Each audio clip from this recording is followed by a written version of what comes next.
খিলাড়ি movie review explain. Hello বন্ধুরা, আপনাদেরকে চ্যানেলে স্বাগত।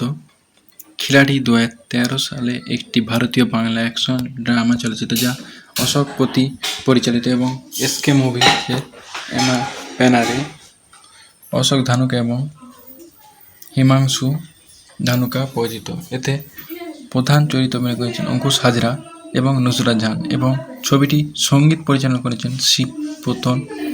এটি 2012 সালের তেলেগু ছবি ডেনকাইনা রেড্ডির রিমেক, যা 1999 সালে মালায়ামাল ছবির উদয়পুর সুলাইমানের রিমেক ছিল।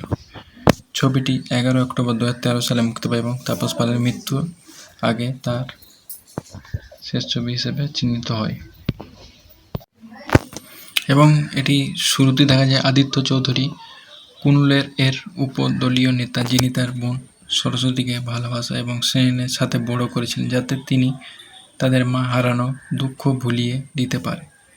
বিয়ের সময় তিনি মোহন সিং খানের সাথে পালিয়ে যায়, যাকে তিনি ভালোবাসতেন, যার ফলে আদিত্যর বাবা মৃত্যু হয়। এতে ক্ষুব্ধ আদিত্য মহসিনের পা কেটে ফেলেন, যার ফলে দুই পরিবারের মধ্যে ফাটল তৈরি হয়।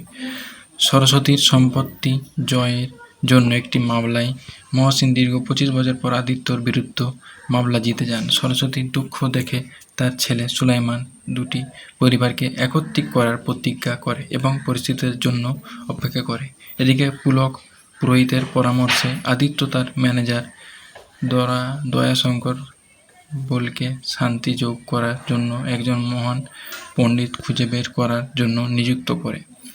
সে একজন পণ্ডিতের সাথে যোগাযোগ করে, কিন্তু তাকে পাওয়া না যাওয়ায় সে পণ্ডিতের ছেলে কলেজে যান, যিনি নিজেকে একজন পণ্ডিত কৃষ্ণ ভট্টাচার্য নামে ছেলেটি রেগে গিয়ে, কারণ তার প্রেমিক অপর্ণা সুলাইমানের কারণে মাইকেলের ঘনিষ্ঠ। সুলাইমানকে দয়াশঙ্করের কাছে দেখায় এবং তাকে বলে যে সেই কৃষ্ণ, কিন্তু সুলাইমান নামে ডাকা পছন্দ করে, যদিও প্রাথমিকভাবে সে তার গ্রহণ করতে অস্বীকার জানায়।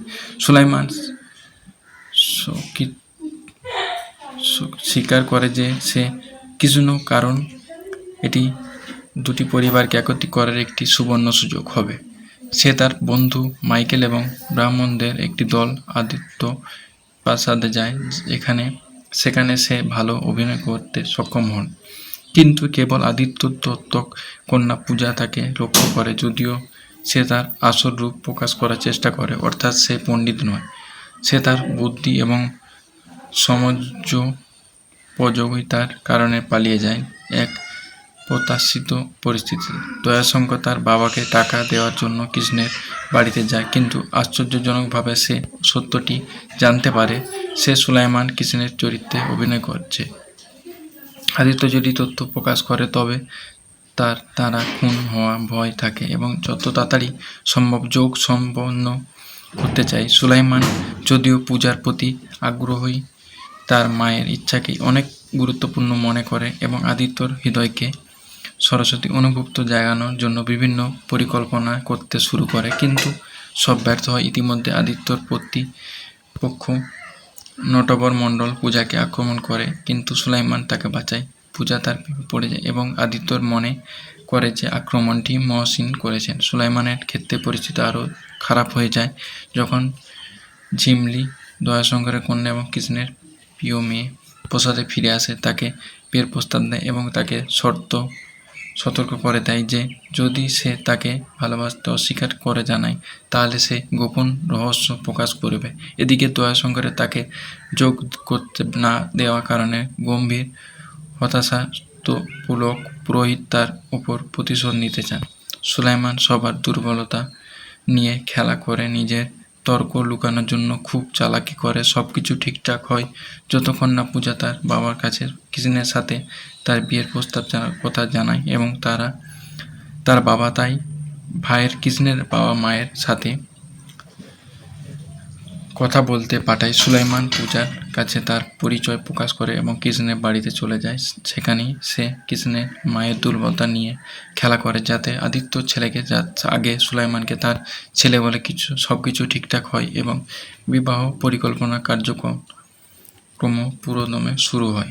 নটবর মণ্ডলের ছেলে পূজাকে বিয়ে করতে চায়, যাতে সে তাকে গভীরভাবে নির্যাতন করতে পারে। এই পরিকল্পনা তাকে বিরক্ত করে এবং নটবর মণ্ডল আদিত্যকে তাকে ছেড়ে চলে যাওয়ার হুমকিও দেয়, অন্যথায় তার ছেলে ওরফে কৃষ্ণকে হত্যা করা হবে। এভাবে আদিত্য কৃষ্ণকে ডেকে পাঠায় এবং জানতে পারে যে সে পূজাকে ভালোবাসে না এবং সে যোগও করেনি। সুলাইমান ঘটনাস্থলে প্রবেশ করে আবার একটি খেলা খেলে সুলাইমানকে সেই স্থানে কৃষ্ণ হিসেবে ভুলভাল উপস্থাপন করতে বাধ্য করে।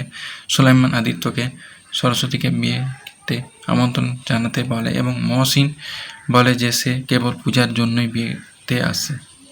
এভাবে যখন পরিবার সুলাইমানকে নিয়ে মন্দিরে যায় তখন নটবর মণ্ডল আদিত্যর পরিবারকে আক্রমণ করে এবং সুলাইমান মহসিনের ফোন করে যে তার উপর আক্রমণ করা হয়েছে। মহসিন তার লোকদের নিয়ে সেখানে পৌঁছায় এবং আবেগঘনত মোড়কে সে আদিত্যর পরিবারকে বাঁচায় এবং আদিত্য সরস্বতীকে বাঁচায়। সুলাইমান কৃষ্ণের চরিত্রে অভিনয় করছে তা জানার পর সে প্রতারণার কারণ সম্পর্কে জিজ্ঞাসা করে এবং সুলাইমান বলে যে এটি দুই পরিবারকে একত্রিত করার জন্যই ছিল। এভাবে দুটি পরিবার একত্রিত হয় এবং সুলাইমানকে পূজাকে বিয়ে করে। এবং এটি পরিচালনা করেছেন অশোক পাতি, চিত্রনায়িকা ছিলেন পেলে, গল্প লিখেছেন VVS রবি, উদয় কৃষ্ণ, CBK থমাস, প্রযোজনা করেছেন অশোক ধানুকা ও হিমাংশু ধানুকা। অভিনীত ছিলেন অঙ্কুশ হাজরা, নুসরাত জাহান, তাপস পাল, লাবণী সরকার। সিনেমাটোগ্রাফিক ছিলেন বাবা যাদব এবং ডি শঙ্করিয়া। সম্পাদক করেছেন M স্মিত, সঙ্গীত করেছেন শিবপ্রতম, প্রযোজনা সংস্থা ছিলেন SK মুভি। এটি প্রকাশের তারিখ 11 অক্টোবর 2013 কলকাতায়। চলমান সময় 135 মিনিট। দেশ ভারত, ভাষা বাংলা। এবং এটা কাস্ট সুলাইমান সরস্বতী ছেলে চরিত্রে অঙ্কুশ হাজরা ও কৃষ্ণ ভট্টাচার্য অভিনয় করেছেন। নুসরাত জাহান আদিত্য দত্ত কন্যা পূজা চরিত্রে, তাপস পাল আদিত্য চৌধুরী চরিত্রে, সরস্বতী চরিত্রে লাবণী সরকার আদিত্যর বোন, সরস্বতী বোন মহসিন আলী খানের চরিত্রে রহিতা দত্ত, পুলক পুরোহিত চরিত্রে কাঞ্চন মল্লিক, ফরাজ মুখার্জি, দয়া শঙ্কর আদিত্যর ম্যানেজার চরিত্রে, কৃষ্ণের বন্ধু মাইকেলের চরিত্রে পার্থ সারথী চক্রবর্তী, নটওয়াল চরিত্রে ছিলেন নটওয়ার মণ্ডলের চরিত্রে সুপ্রিয়া দত্ত, অরিত্য দত্ত বণিক, ব্রাহ্মণ পুরোহিতের ভূমিকায় ভোলা তাম্ল।